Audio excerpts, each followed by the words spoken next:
welcome everyone from around the world. I am Daisy Ip, Director of UK, Nordics and Islands of the Hong Kong Trade Development Council.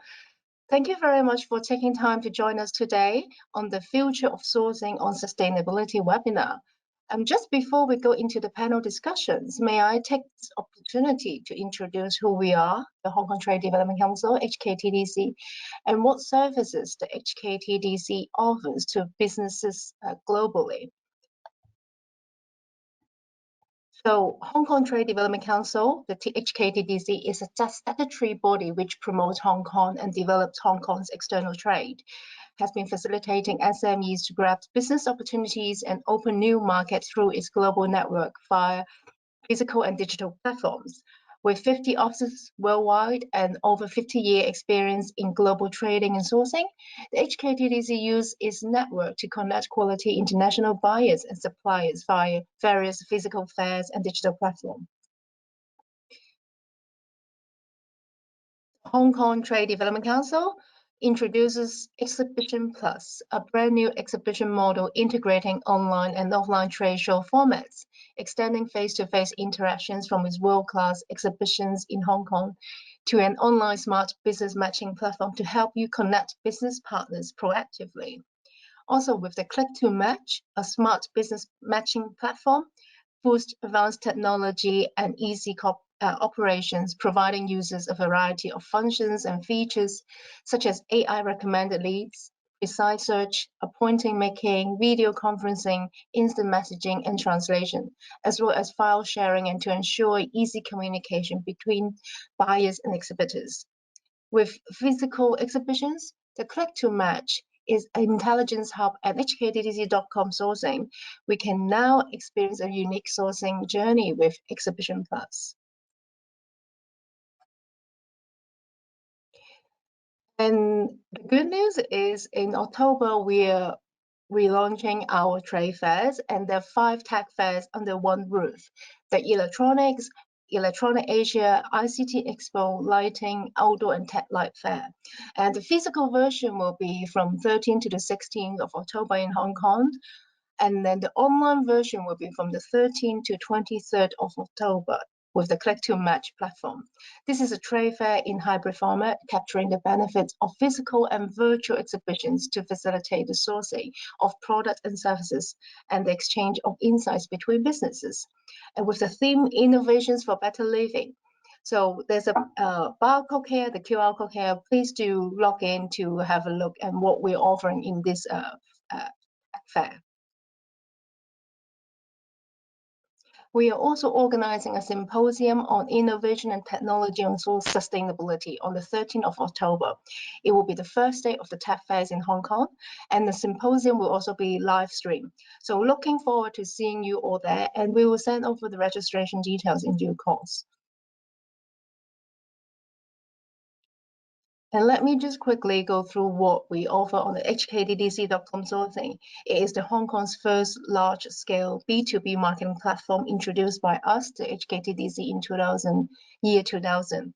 As a trusted online marketplace operated by us, the statutory organization, we connect buyers and suppliers around the world with our buyer-driven business matching expertise and professional customer support teams, helping you to expand your business with mainland China, Asia, and the world.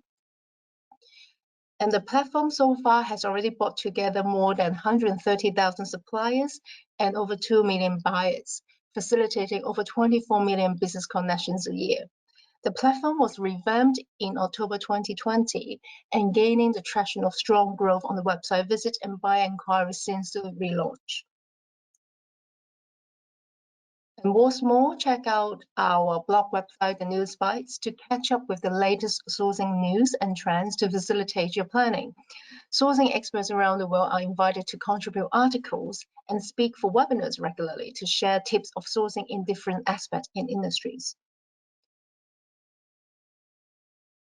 So do visit us on the HKTDC.com sourcing.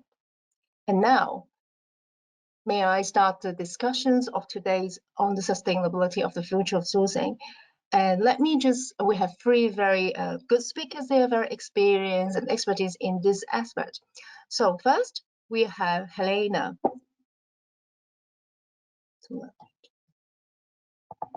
Hello. Yes, hi. So we have Helena here. Helena has over 25 years in licensing industry of both media and lifestyle brands, as well as a 5-year career in sustainability. She founded for Products of Change to provide a place for industry to learn, connect, and transition to a more sustainable future. She also curates the Sustainability in Licensing Conference to advance the industry's knowledge on future innovations within the sustainability space. Also, we have our very good friend, Sarah Ward, CEO of the Giveaway Associations.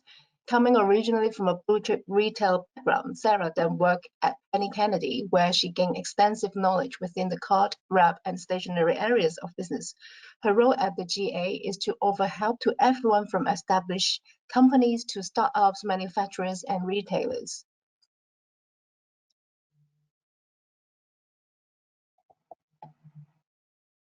And last but not least, we have Geri from EcoVadis. With over 10 years of experience in international strategy, planning, client engagement, Geri was the first customer-facing team member in the EcoVadis Asia Pacific region and is experienced in supporting multinational enterprises in developing sustainable strategies. Geri is the key advocate for helping companies in the Asia Pacific to apply best practices to their processes and integrate sustainability into procurement organizations. So without further ado, let's just start the panel discussions of today.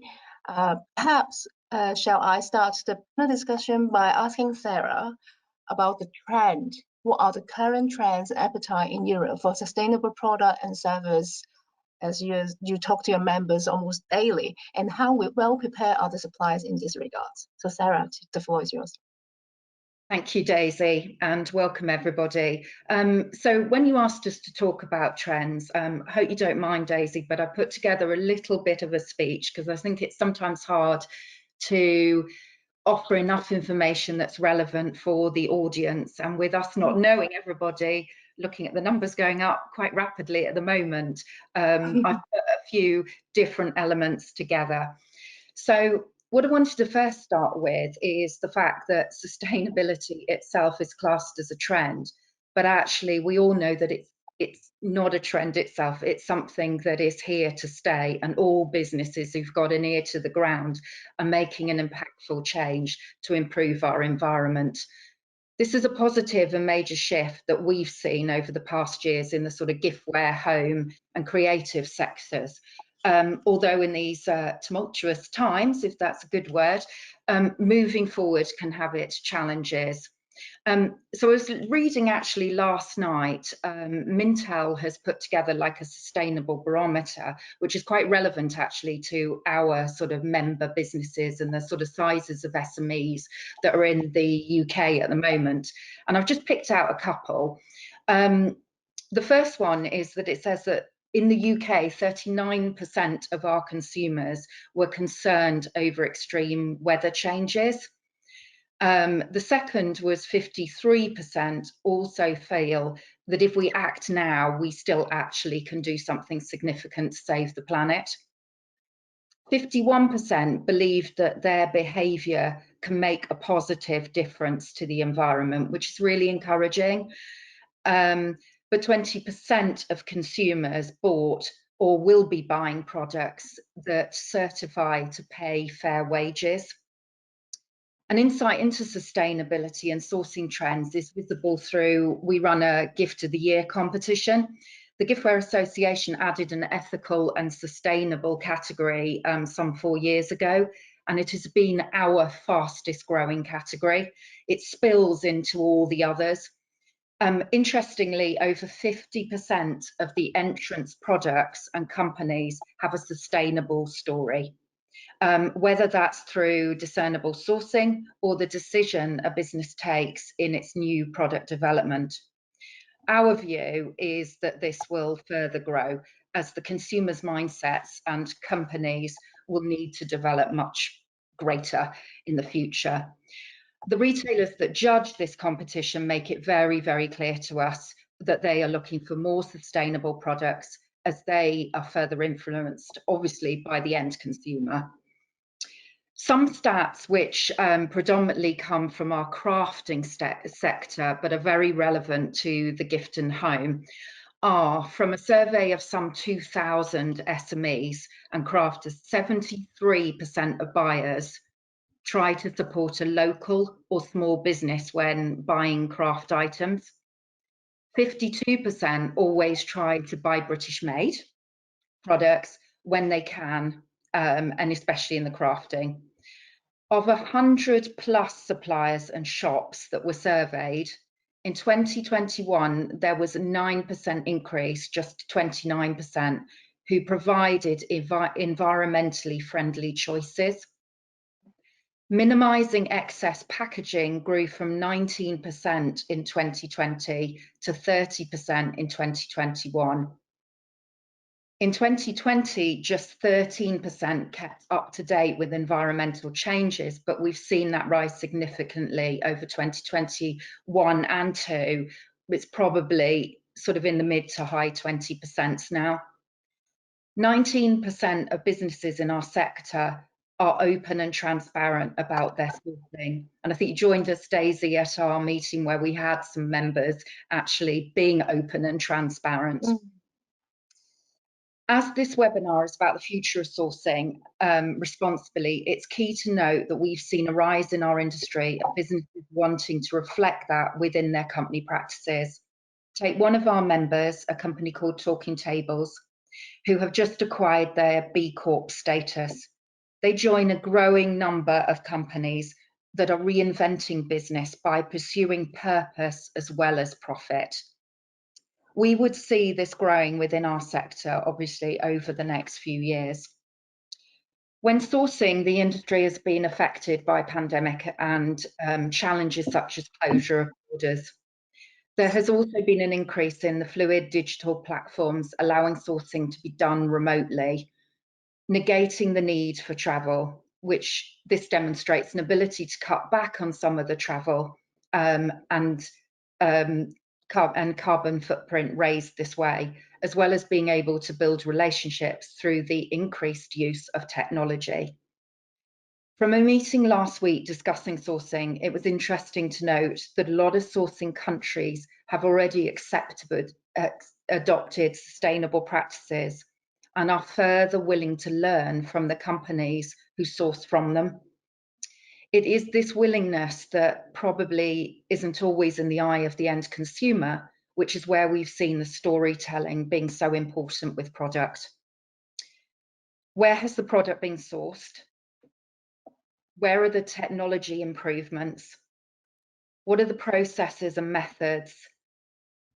Which are questions that we get asked. Does our industry still find that sourcing further afield can often be more sustainable than some of those closer to home, which is quite a challenge in the UK especially.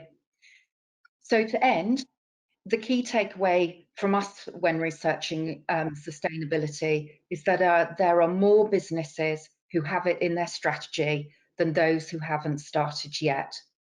And if you haven't started yet, how will you effectively compete in this ever-changing market?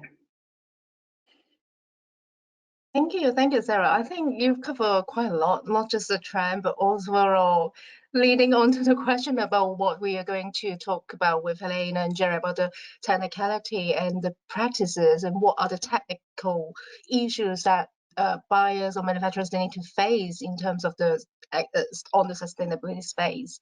And I just want to echo on what Sarah just mentioned. Last week we have a meeting with a lot of buyers, and one thing that I do very remember is a lot of the retailers, the companies they were talking about, the retailers are listening to the consumers, and it's the consumers who is demanding for green products, more sustainable sourcing. So this is quite a key message for a lot of the audience here today, to hear that actually the buyers, they are willing to look into different sourcing method, but really the voice is the consumers. And I think Sarah just touched on the statistics about the demand for that. So thank you, Sarah, very much for what you just covered, and very good about the trend, what is happening here in Europe. overall. So going back to Helena and Geri, I think Sarah just laid on to some very important questions about the sustainability strategies for a lot of companies in terms of where to source and what technology, what practices. And so I think these are maybe some topics that both of you could maybe just highlight and share with our audience today. Definitely. Geri, should I go first? Then you can talk about how you as a company are kind of providing lots of solutions to all of this. And Sarah, that was wonderful, by the way. I absolutely loved it. And, you know, climate change isn't about the weather. It's about our impact on the environment that's causing all of this weather. So, you know, and it affects us in lots of different ways, and it massively affects trade and how we operate as society. And like you just said, Daisy, we know that retailers are really pushing and wanting change. So, you know, Walmart in the US have got an initiative called Project Gigaton, where they're talking with their top suppliers to reduce their carbon emissions, and then that will then follow through to all the SMEs. When you come back to the UK and Europe, a lot of the retailers have kind of put their stake in the ground and said that they want to achieve you know, net zero emissions by 2030 or 2040, but actually, you know, 95% of their emissions is all in their supply chain, and that's all of you, that's all of our industry. So the only way that those retailers are actually going to achieve that is if our industry starts to transition how they do things. To me, the biggest piece of this is all transparency. So this isn't something that we've been used to doing in our industry, and asking those granular questions on kind of how things are made, how things are transported from one factory to another, the multiple components, the energy that we use, the certifications, you know, that we're starting to require. And this to me is the biggest thing that we're going to have to start doing in industry is to be more transparent within how we're operating as businesses, not just for us as businesses, but that's what the retailers are wanting. And I know, Geri, you're seeing that with a huge amount of work that you guys are doing, aren't you? Yeah, so it's like you said, I think Sarah has a very good opening on, you know, sharing what the sustainability is no longer a trend, no longer nice to have today. So a lot of companies out there is actually finding the solutions. Like there is no perfect solutions on the world, but we all do play a role in this journey together, is to drive the sustainable procurement in a way that everyone can involve.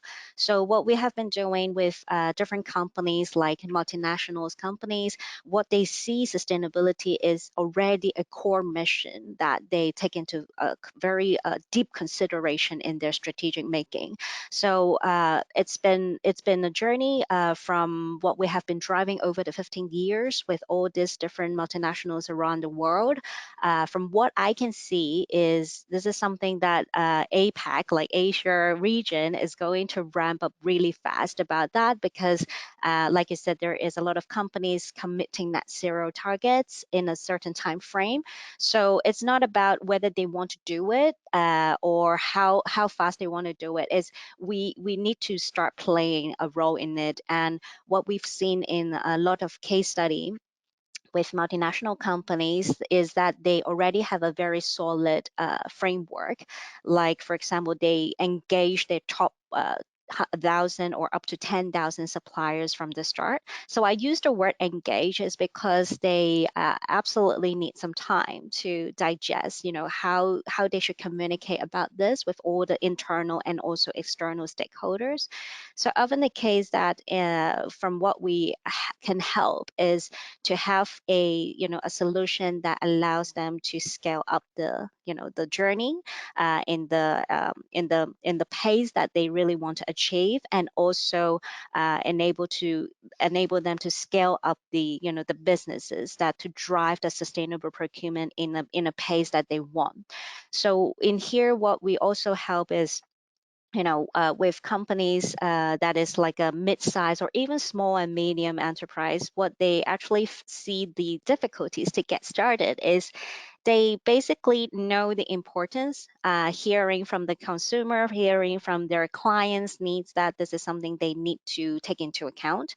but they don't know where they can start because there's so many elements in sustainability, especially in the sustainable sourcing side. There's so many ways like environment, labor and human rights, business ethics, and also supply chain is also quite complex a matter for them to, to conquer, to understand where is the step one to go. So what we are seeing is we hope there is a journey, a solution that we can help them to grow together from day one, depending on their maturity level. And often the case, over the time, we have assisted around 100,000 companies as of today across the world. We see a different region has actually very different needs on how they want to get started. And this is very interesting because how we use the language, the behavior, the preferences to kickstart the discussion all matters on how they are receiving the right information to, to kickstart the journey. So I would really want to, looking forward on how we can grow this journey together and play a role in it.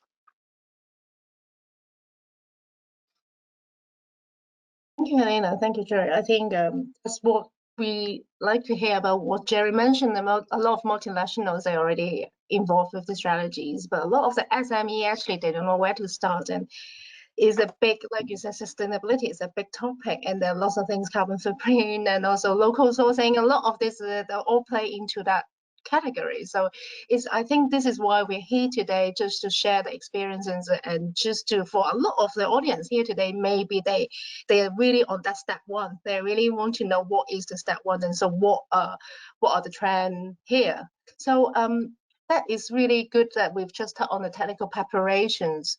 But in terms of the impact, so like financial impact especially, so people's perception of the sustainable productions are costly and requires quite substantial financial and also human investment. But what are the long-term benefits? We know that we need to start strategizing, but what are actually the long-term benefits for looking into it now, even though considering all the costs or the energy involved, particularly for SME? I mean, for me, a lot of, you're going to have a competitive advantage if you start to embed change now. If you look at what's coming in the future, we know that there are packaging tax, carbon tax, environmental bills that many governments are now starting to implement globally. And I know that in Europe with our European Green Deal and in the UK with our environmental bill, there's a huge amount of legislation that's now starting to nudge business forward. So those businesses that actually start this journey, though it might feel like an upfront investment, when you look over the next couple of years, and actually anybody that starts to transition their business, even though there is an upfront investment, you'll start to see over the years that investment starts to pay off and you get a competitive advantage. So, I mean, there's so many business cases out there for sustainability. And actually, a lot of people that start the journey, they're actually saving money straight away because, being efficient, efficient saves you money. Efficiency saves you money. Cutting waste out of a business saves you money. So actually, there are some easier interventions that you can start with to get a business on a journey while you look at how you invest in in the stuff that starts costing money when you're looking at changing manufacturing processes. That starts to cost money. But there are lots of things that you can do to start getting on the journey as you gear your business up to full business transformation. Thank you, Helena. I think that's a very interesting point. Actually, people will be starting to save in a different way, even planning, in terms of the sourcing strategy. And Geri, Sarah, anything to add on that one? Maybe I can add on an example of one of the banks. Actually, there's a couple of them out there that we work with, and specifically in terms of cost saving, we work with banks that are on sustainability-linked loans. So these are some of the examples of how we work with different parties to kickstart their journey to see sustainability as a value in terms of return to cut costs and also help them to save money. The way of how they do it is they get started by assisted from our ratings. So if there is an improvement from their first scorecard to their next scorecard, if there is an improvement in the score performances, what they can get in return is the cutback of the interest rate, to have like a lower interest rate to get those loans. So this is a very direct example of how, you know, in the financial side, on what we can see to work with different parties to, you know, engage the right parties to kickstart their journey. And we also seen some of the examples like sustainable supply chain finance as well. So that's also an exciting program that we work with different financial institutions to, you know, to engage on our, let's say, our existing client, to look through their supply chain for suppliers that already get assisted, and to leverage those scorecard performances to encourage improvement from time to time. And sustainability is not something, you know, overnight you can get a flip of a really great performance over the night. So it has to let the time to grow, to understand, for a lot of SMEs to, you know, take their time, but understanding this is not something that can wait forever. There is an agenda there to keep them growing, and the financial incentive there to support them in the business, to put sustainability into a core centerpiece. So it's no longer, you know, on the side and wait for people to take a look when they have time. I wonder if there's a seismic shift about to happen, because we're all on this call. We're business leaders and owners, but we're also consumers ourselves. And I think people are becoming, I know, you know, myself or, you know, my son and things, we're all becoming a little more discerning about why we buy things and what we're going to buy. And although at the moment there is definitely, it is uncomfortable for businesses to move, but it is moving, even if it's small. And I think the next year possibly will be where it moves a bit quicker. Yeah, I mean, it's those sort of questions on some of the basics. Is I wouldn't know if a bus journey from my village into town should cost me more or less than £5, for example. And I think that's the thing, that sometimes when we sit back and think about it and think about the price of things, maybe we are going to start re-educating ourselves as to what we feel is a price that is worth paying for something that maybe has more sustainable value. Totally. And I don't think we can forget that generation alpha, which is that next generation, you know, the climate is that their future. And so we know that the way that they see products and how things are produced and the visibility that they want is very different to even how we see things, because we've lived and experienced a totally different world. You know, their experience is so far removed from how we are experiencing it. And, you know, we need to get business ready for that, don't we? Absolutely. I think you both are absolutely right about the next generation. They think very differently in terms of how to protect the environment. Even my 9-year-old daughter is sometimes tells me off of what I'm buying too much clothes because it's not good for the environment. So they do definitely have a very different mindset, and it's very, very admirable for them what they're doing. And especially now, actually, as I mentioned at the beginning, I look after the Nordic countries, and the Nordic countries here, they're very strong and sustainable for many years. And of course there's a cost to pay, but they're actually, like what Sarah just brought up, that very important message is, yeah, it might be more costly, but actually you're saving from the other side. You try not to waste so much too. And so thank you very much. I think Geri also just brought, I want to go back to the point about the, you know, the financial infrastructures, that actually so many financial infrastructure and services that are available to help companies to start this journey in a most, you know, effective and also, I think, quite a transparent way. Also, you know, just in a simple idea, actually, maybe the cost and the investment is there's some loan that you need to take, but actually, by improving your sustainability ability, you're actually helping yourself in terms of the interest rate. So that is a really very good incentive I also as well. And so I've learned something new today about on this, how to start the journey. So anything to add, Geri, Helena, Sarah? If not, then I will move on to the Q&A, because we do have quite a lot of participants join us today. So thank you very much. And we do have some questions. Maybe I'll start with the first question from Hong Kong electronics manufacturers. So question is, in the future, what are the difficulties for companies or organizations they will face in a sustainable sourcing? Even though we just covered that, but what are the the most prominent difficulties that you could see from perhaps Geri, maybe to start with? Sure. I think in general, it's not only for the future, but I think it's more for companies to understand to understand the same message, to understand how to interpret sustainability.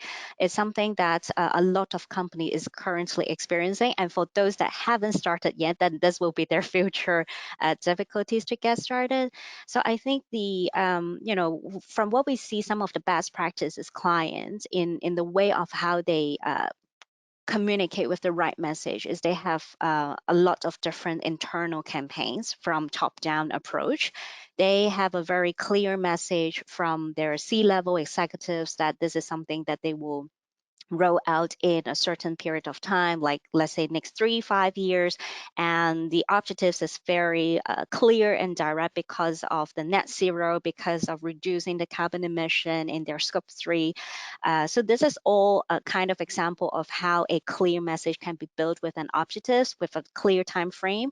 And the next question is, how do they get started? And a lot of times we work with a lot of peers in the industry, a lot of sustainability practitioners from consulting firm, tech firm, AI firm, to help scale up the businesses in this part of the world, is to provide them the right tools in terms of engagement in the value chain, in terms of the engagement with the internal stakeholder within the organization as well.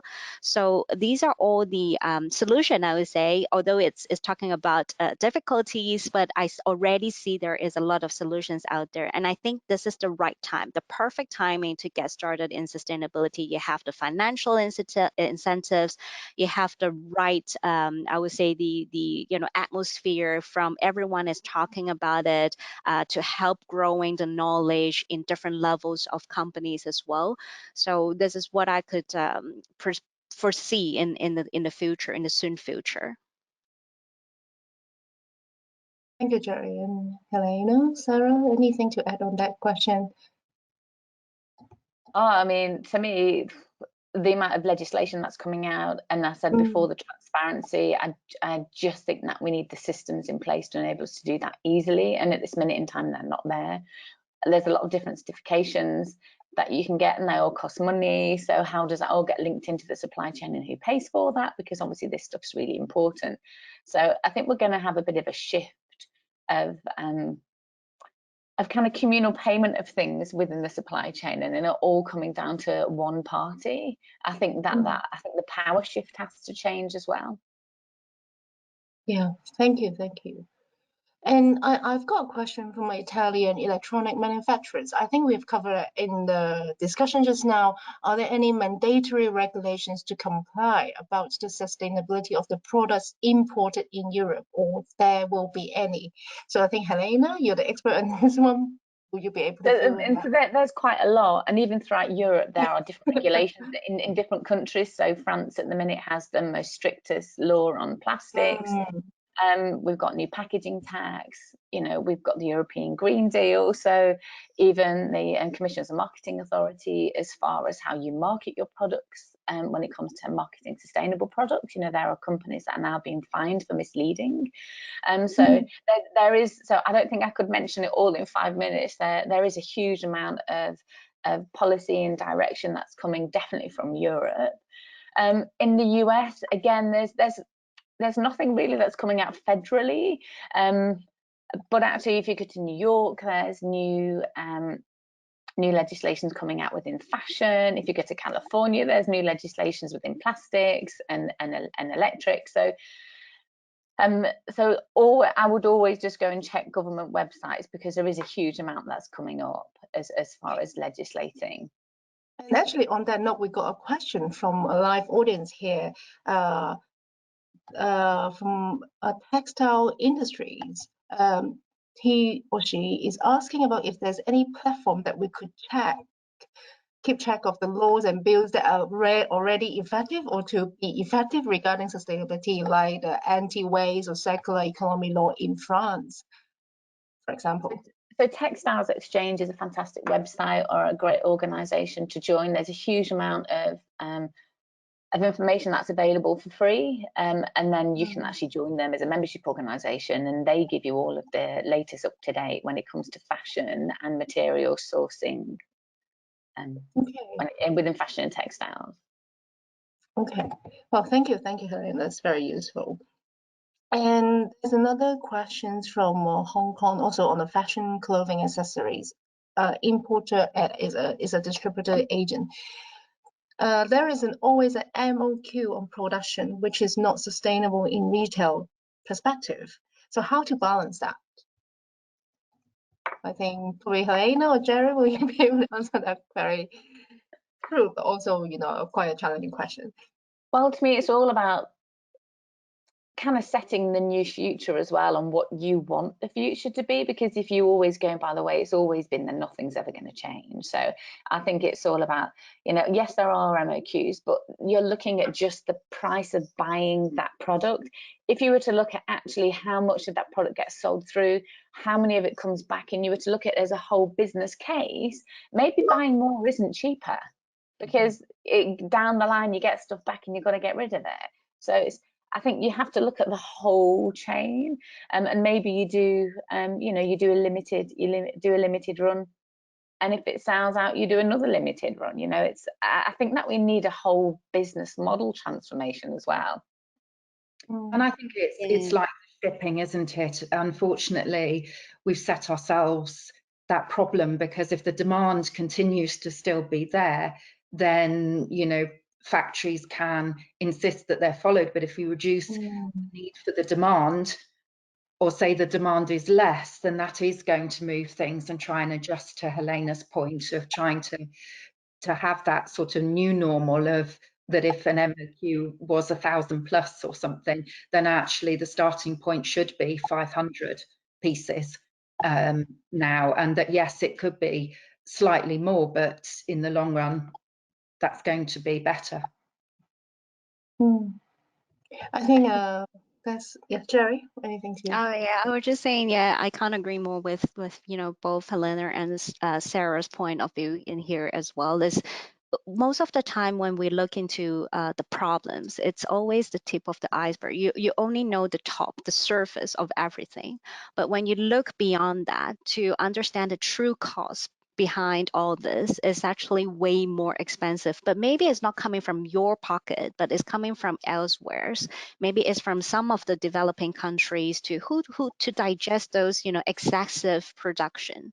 So I totally understand it's not something that we can change overnight, but we have to realize that this is a problem. It's no longer just an issue that hopefully we can fix it, but it's always good to have some leaders, procurement leaders, to take consideration of that, to look beyond the total cost of the ownership, and take the initiative that because of their leaders, their pioneer in this industry, they want to do more for that, to lead the role. And this is what we often see in a lot of our clients, that they actually drive the sustainability as one of the weighting when they are inviting their suppliers to participate RFP.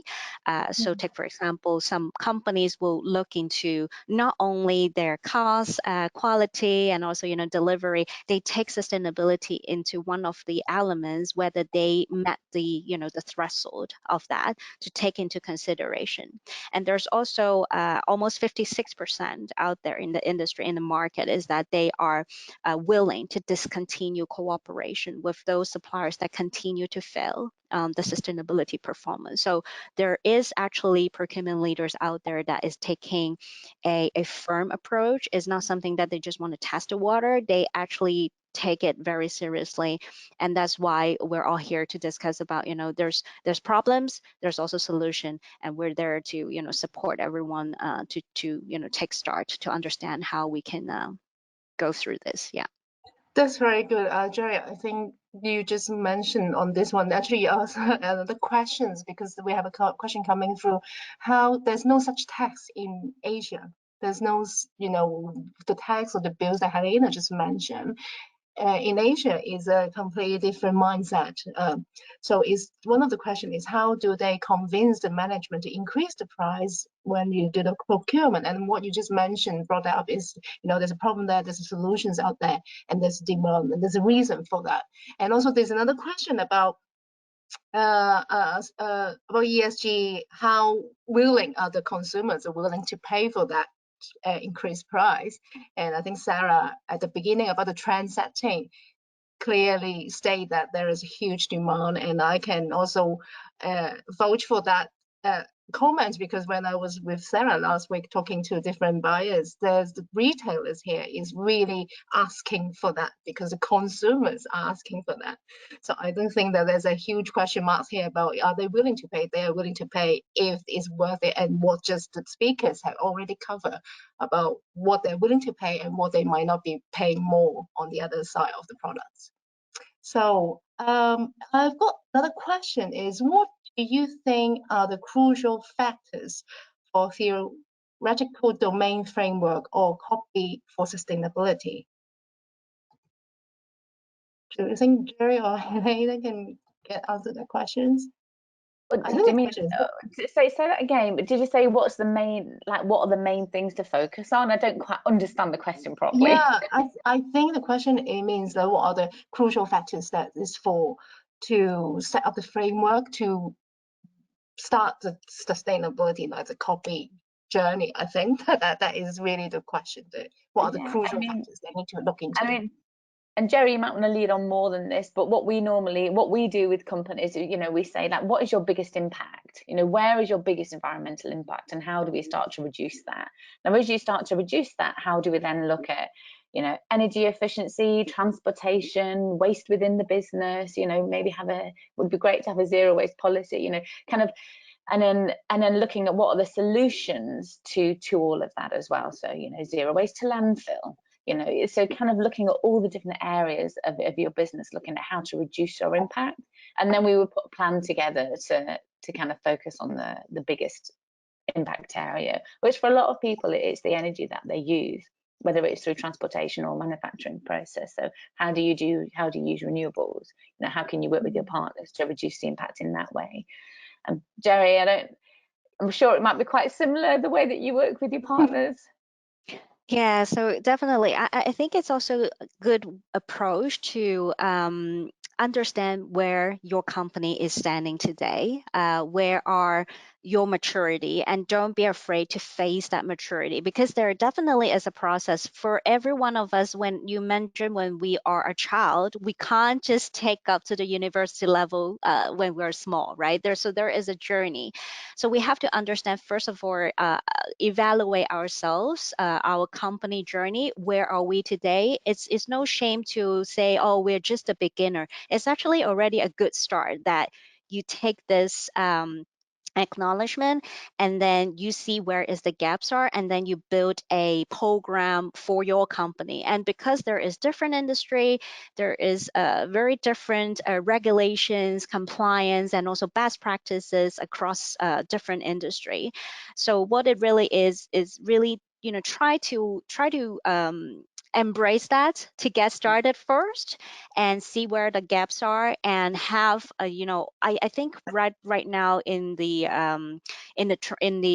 industry, there is a lot more that you can just get the free information online on understanding sustainable procurement in terms of environmental, like waste management, energy efficiency, renewable energy, product, how do you manage the product and life cycle, and also the business wise, how do you start the conversation, social dialogue with your employees about child labor, forced labor, gender equality, and also all this different conversation that you can just get started to warm up the room, and let all the stakeholder to understand, oh, this is a lot to go through, but you guys are not alone. There is so many other companies that already just get started as well. And whoever attend today's webinar, I think you have to give yourself a round of applause that you already take the first step, because you are there to understand the topic, prepare for it. So that's pretty much how, we see will be, and also an effective approach. Yeah, we tend to start with ambition and principles, because actually if you don't know where you're going, how can you build a plan to get there? And some companies might just want to tick a regulation box and that's how far they want to go. Others might want to be like trailblazers and within an industry sector and really push the envelope of what can be achieved. So yeah, I think it's really good to have an understanding of kind of what you want as a business before you go on that journey too. Yeah, thank you. Sarah, anything to add on that from your members' perspective? Have you come across questions like this? Yeah, of course we do, or every day of every week. But actually what's interesting is that actually sometimes looking at the other way, we get a lot more comments after that people realize they're doing better than they thought they were once they start looking at it. And I think that's important. I think as business owners especially, you beat yourself up about what you're not doing and don't actually look, and especially in our industries where marketing is so key, look at what you actually have done. I mean, I had a company a few weeks ago, it's quite a large multi-million-pound company in our industry, and you would look at the types of products that they sell and think, gosh, they're probably doing very little from a sustainable, but their building and their efficiencies, are, almost state of the art. And yet there's not that message being communicated necessarily as clearly through. They know they've done it all because they started that process and got quite a bit of support in order to make that, viable years ago. And yet it's something now that it is, good to look at where you are, because you might not be at the beginning. Thank you, Sarah. I think this was a very challenging question about where to start and what are the crucial factors. But I think all the speakers share a very encouraging message that everyone start like from zero, but then you will get there, and actually you must surprise yourself with what you can achieve and what you can done in the sustainability space. And I've got a very practical question. I think probably Sarah also, maybe you also face this question every day, is from a buying agents that in from Hong Kong on fashion clothing accessories. The question is there a specific set of product testing standards required for recycled products? There's a myriad, and each different category of product requires different testing, and it is still a bit of a minefield. I think maybe a difficult one to use. I mean, I think from factories accreditations is a really good starting point to break down into that and really understanding your commodity codes, and then where that leads. I mean, Helena will know better than me, but certainly at the moment it is a bit of a minefield in the UK. There's been a lot of changes and shifts to some of these, that I would say that in the main, it's not probably the answer you want, that people feel, especially in that area, extremely overwhelmed. Yeah, and equally that it may not be as challenging or as difficult to get tested. Testing always seems a bit of a scary and expensive, especially in the gift element. Retailers have been, rightly so, quite demanding around the types of testing and proving from a company when working with them. But there's an awful lot of very experienced companies that I see every day, and I'm sure Helena does, are very much open to share those experiences and learn. And I think that's a huge bit of advice to anyone, is think about it today of who are you networking with to talk about this as a daily, especially a lot of business owners feel like they're on an island. It's a very lonely existence because you can't go to your staff and sort of say, hey, I'm a bit, I'm not probably as qualified as this, especially at MDs, find themselves lost.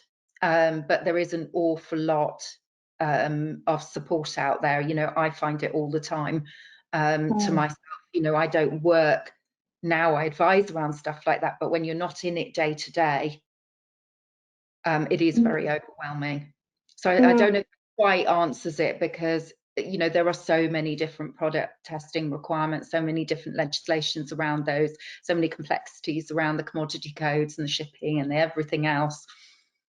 I mean, Yeah. it is confusing, especially at the minute with all of the new packaging tax and getting recycled content, and where's that recycled content coming from, and getting that certificated through, you know, a regulated certification process, which actually is really, it is hard to do, because actually some markets have different regulations of what recycled content means. So, you know, Turkey and China might have, well, I know that they do have different explanations of what's accepted versus the UK government. So you need to make sure that actually the certification that you've got is in line with the local market that you're selling the product to. And I don't know, Geri, if you see the same. I know that in the UK we've got OPRL and Recoup, who are plastic charities, who you can go onto their websites and you can see kind of what are the latest certifications required and who are the governing bodies that can give you that certification.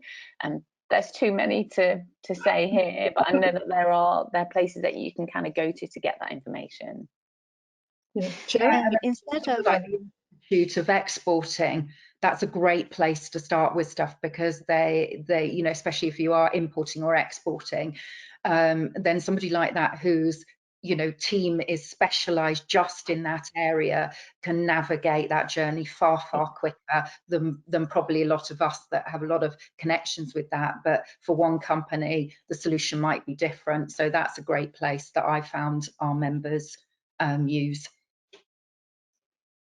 I was about to add on is instead of going through, you know, individual products, what sets of requirements or testing standard that you're looking into, what we also often see is we can look into the entity as an overall, like the practices, the framework, how they are putting all these different metrics together, rather than just, you know, because if you imagine if you're you know, a company that is exporting a lot of products, you can easily lose track, because there's so many different region, different targeted, you know, clients. So it's a lot to actually look into that much details. And from what we can also learn about from our client is that I would say to go for a strategic approach is that you don't look into individual product right away, like jump on like that, but you can look into your own company's framework to get started. And once you get that all started, get that all sorted, which could take already some duration of time to figure that out, what is the right approach for your companies. And from then on, you can then feel more comfortable, because when you are growing your maturity of your ESG framework as an overall, you would then have more sources, more channels, more partners that you know how you want to work with for a certain product as well. So instead of zooming in right into the product, you can zoom out a little bit and look into your own company structure to get this started as well.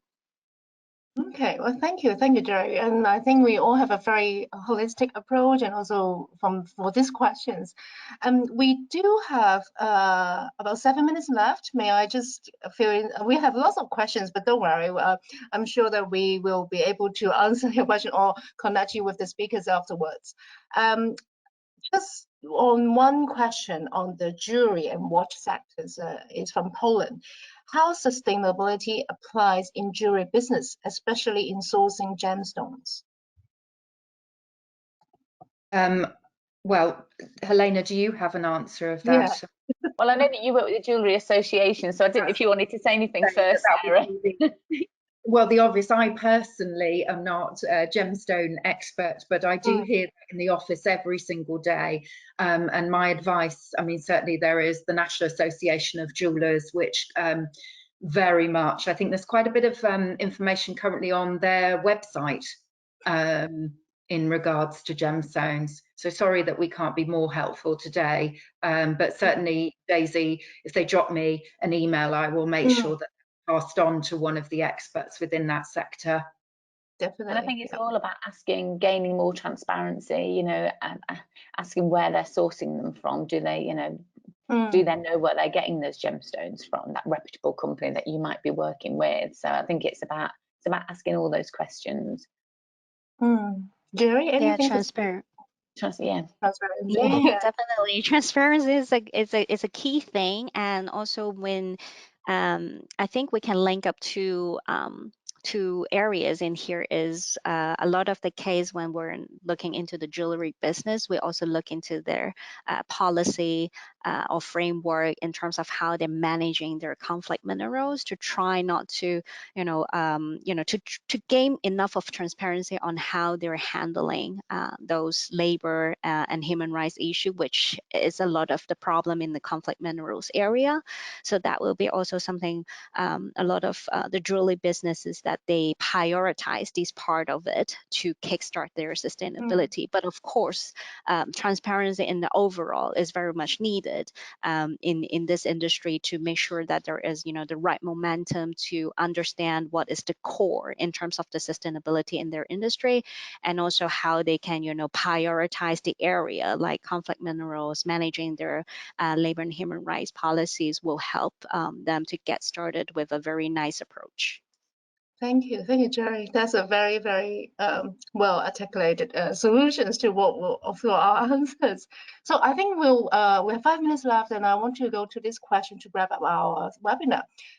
This is a different kind of questions that we've just come across. Is if the companies is already doing the sustainable products, what is the next step they can enlarge this business? And also, can you all give an example, any innovative sustainable products that you know probably in the future? This is a big question. So what the first question is, if someone is already doing the green product, sustainable product, what is the next step? What is the advice that you give them to grow on that aspect? And the next question, what have you come across any example innovative sustainable products you could share? I think so it shall I depends start on, with Helena first? Yeah. to me, I think it depends on the actual sustainability of that product. So if they just changed the material, therefore they've just changed the material changes probably 10% of the impact of the product. So therefore they can look at all their efficiencies in the supply chain, are they using renewable energy, how they're transporting that product. And then it's kind of looking to the end consumer, how do they keep that product in circulation for longer, that closed loop circular economy. How can we ensure that we don't take, make and waste and it just sits there and goes to landfill, that actually we unlock value in the product at the end of its life as well. So I think it depends on what they've done so far on that journey. What are they classing as a sustainable product? And any innovative products that you have come across? I think to me it's innovative business models. So there's a wonderful company based on the Isle of Wight in the UK, and they're a fashion company called T-Mill, and their fashion brand is Rapa Nui. And they've actually built a tech platform for anybody to own a fashion brand. So all of the material is organic cotton, and then you can take it back and then they recycle it. So it's recycled organic cotton. And then as those cotton fibers get harder and harder to recycle and they have to mix it with new cotton, they produce a different product because the product gets thicker. So then it goes into coats and trousers and beanies, and they just continue that whole cycle, but all through technology as well. So to me, they are the circular engineers of the future, and those businesses are growing at an exponential rate because we know that next generation wants to work with businesses that are being regenerative and kind to the planet, as well as prospering in a business. Yeah, thank you, Helena. And Sarah, next. Yeah, just that there are lots of things I'm thinking on that. It's getting my brain going a little bit.